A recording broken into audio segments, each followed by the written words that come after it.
Samantala mga kabrigada, agarang aksyon naman sa mga reklamo, isa sa mga inaasahan ng Anti-Corruption Watchdog sa susunod na ombudsman.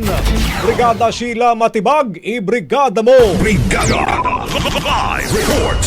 Naniniwala ang Democracy Watch Philippines na ang mga nasa listahan na posibleng pumalit kay outgoing Ombudsman Samuel Martires ay may layuning tiyakin ang transparent na pamahalaan.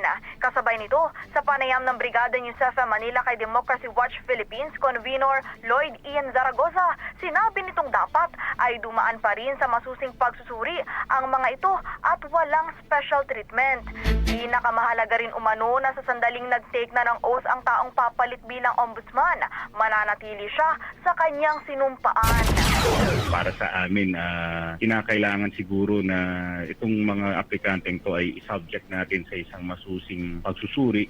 Wala dapat special treatment, wala rin dapat papaboran. Pero siguro pinaka-importante, regardless kung saan pa man o ano pa man ang pinanggalingan nila, na once they take their oath of office as the new ombudsman, they transcend to someone who is true to their oath.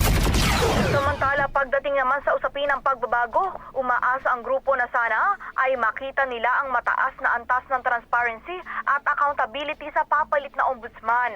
Isa rin sa gusto nilang mangyari ay maging mabilis ang pagtugon sa mga reklamo ng korupsyon.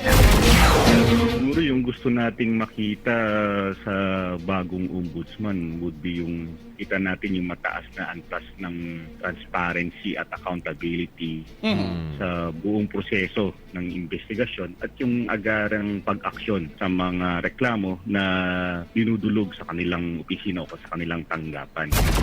In the heart of changing lives, ako si Brigada Sheila Matibag ng 105.1 Brigada News FM Manila. The Music News.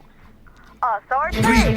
Ang bahaging ito ay hatid sa atin ng NutriCleanse Herbal Capsule. Linis tiyan, sexy tiyan.